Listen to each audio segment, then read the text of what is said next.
नमस्कार साथियों, मैं वीके इंडिया जो कि मध्य प्रदेश के मंदसौर से अभी वर्तमान में 90 दिनों तक मंदसौर में रन कर रहा हूं और 4500 किलोमीटर दौड़ने के बाद मेरी जो दौड़ रहेगी वो रहेगी 51 जिलों में, जो कि नीमच से रन स्टार्ट करूंगा। मैं नीमच से मंदसौर होते हुए रतलाम पहुंचूंगा और रतलाम से उज्जैन और उज्जैन से फिर बाकी बचे हुए 48 जिलों में रन करूंगा। आपको बता दूं मैं कि सपनों की उड़ान कुछ अलग थी, कुछ अलग कर गुजरने का जज्बा था मेरे अंदर। ना मैं रुकने से रुका, ना झुकाने से मैं झुका। तभी आज आपके सामने एक मोटिवेशनल स्पीकर बन के खड़ा हूं मैं। आप मेरा बैकग्राउंड देखोगे तो आप खुद बोलोगे कि ये बंदा किन हालातों से निकला है और किन हालातों से यहाँ पहुंचा है। आपको बता दूं मैं कि एक किसान परिवार से बिलोंग करता हूं मैं, और पिताजी ने मेरा सपोर्ट किया, भैया ने मेरा सपोर्ट किया, भाभी ने सपोर्ट किया, मम्मा ने सपोर्ट किया। इन 4 लोगों के सपोर्ट की वजह से आज मैं वाघा बॉर्डर पंजाब से कन्याकुमारी तक 9 स्टेट में रन करके, और वो भी गर्मी के समय में। उस रनिंग को मैंने गर्मी के समय, जब देश में कोरोना की सेकेंड लहर चल रही थी, उस समय मैंने उस रन को फिनिश किया है। तो एक बंदे के लिए उस समय घर से बाहर निकलना भी कितना इम्पॉसिबल हो रहा था, लेकिन मैंने उस समय भी इस रन को जारी रखा और उस दौड़ को कंप्लीट किया।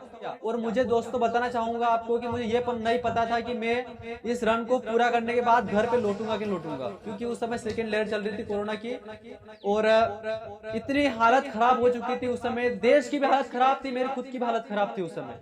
लेकिन साथियों, बताना चाहूंगा कि अगर आपके अंदर अगर जिद और जुनून हो तो आप कुछ भी कर सकते हो, आप दुनिया बदल सकते हो। बस आपके अंदर वो टारगेट, वो जुनून होना चाहिए आपके अंदर। आपके अंदर ये 3 चीजों को आपको छोड़ना पड़ेगा। पहले त्याग, बलिदान, समर्पण। अगर आपने जिस दिन इन 3 चीजों को त्याग दिया है, मैं आपको यकीन दिलाता हूं कि आपको दुनिया में कोई भी आपको रोक नहीं पाएगा। लेकिन आपको पहले ये 3 चीजें छोड़नी पड़ेगी, त्याग, बलिदान, समर्पण। अगर 3 चीजें आप जिस दिन छोड़ दोगे, उस दिन आप पूरे दुनिया पे राज करोगे। दोस्तों, बताना चाहूंगा कि एक किसान परिवार से होने के बाद भी सपनों की उड़ान को मैं रोक नहीं पाया। बहुत सारे लोगों ने मेरा सपोर्ट किया, बहुत सारे लोगों ने इग्नोर किया, लेकिन उस इग्नोर के बाद में उन चीजों को सीखा कि इग्नोर किस कारण कर रहे। अपन उनके शायद काबिल नहीं होंगे, इसलिए उन लोगों ने अपन को इग्नोर किया है।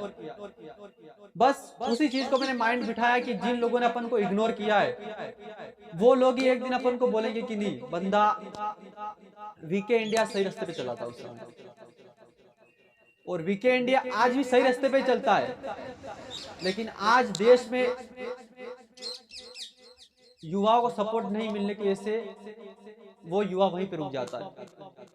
कुछ हालात मेरे भी हैं, जो कि एक रनर के लिए अच्छी डाइट की आवश्यकता पड़ती है, अच्छी वाहन सुविधा की आवश्यकता पड़ती है, अच्छे कोच की आवश्यकता पड़ती है और अच्छे गाइड करने वाले की आवश्यकता पड़ती है। लेकिन आपको बता दूं कि उसमें से मेरे पास कुछ भी सुविधा नहीं है। अगर मैं आपके सामने खड़ा हूं तो वो भी एक बुलंद हौसले से खड़ा हूं। इस वीडियो को देखकर शायद आने वाली पीढ़ी में कुछ ऊर्जा मिले मेरे जैसे। बस इसीलिए आज मैं एक मोटिवेशनल स्पीकर बन के खड़ा हूं। आपको बताऊं साथियों कि मैक्सिमम 60 साल की उम्र हर व्यक्ति को मिलती है, क्योंकि बहुत सारे 60 से कम में एक्सपायर हो जाते हैं, बहुत सारे 60 से ऊपर निकलते हैं। लेकिन उन 60 साल में अपन को 40 साल तक अपने में कुछ कर दिखाने की हिम्मत रहती है कि अपन ने किया जो किया, उसके बाद आप कुछ नहीं कर पाओगे, चाहते हुए भी आप कुछ नहीं कर पाओगे। साथियों, बताना चाहूंगा आपको कि मुझे कुछ भी करना था तो मैंने यहाँ तक पहुंचा और किया। और अगर आगे भी सुविधा नहीं मिली, लेकिन फिर भी करेंगे हम, क्योंकि एक जिद्दी इंसान है। जिद्दी इंसान को रोक सका क्या? अभी तक कोई रोक नहीं सका है, इसलिए करना पड़ेगा। तो आप लोग हमें सपोर्ट करो आगे से आगे, यही उम्मीद और आशा करते हैं। एक वर्ष में 8760 घंटे हर व्यक्ति को मिलता है, लेकिन वो उस मिनट को कहाँ यूज करता है, वो आपके ऊपर डिपेंड करता है। मैं तो बताना चाहूंगा दोस्तों कि अगर लाइफ में कुछ भी करना है आपको, तो आपको अपने गांव से बाहर निकलना पड़ेगा, आपको रोड पे पहुंचना पड़ेगा, आपको लोगों के बीच से उठ के, आपको झुंड में से उठ के आपको एक अलग रास्ता बनाना पड़ेगा, तब जाके आप लाइफ में कुछ कर पाओगे, वरना आप लाइफ में कुछ नहीं कर पाओगे। क्योंकि जिंदगी तो सब काट रहे हैं, लेकिन जिंदगी को अपन को जीना है, काटना नहीं है। एक शायरी याद आई है मुझे कि जिंदगी की तरकीश में कोशिश का तीर जिंदा रख, हार जा चाहे जिंदगी में सब कुछ, लेकिन जीतने की उम्मीद जिंदा रख। बस उसी उम्मीद से आज आपके सामने हम खड़े हैं। जय हिंद, जय भारत।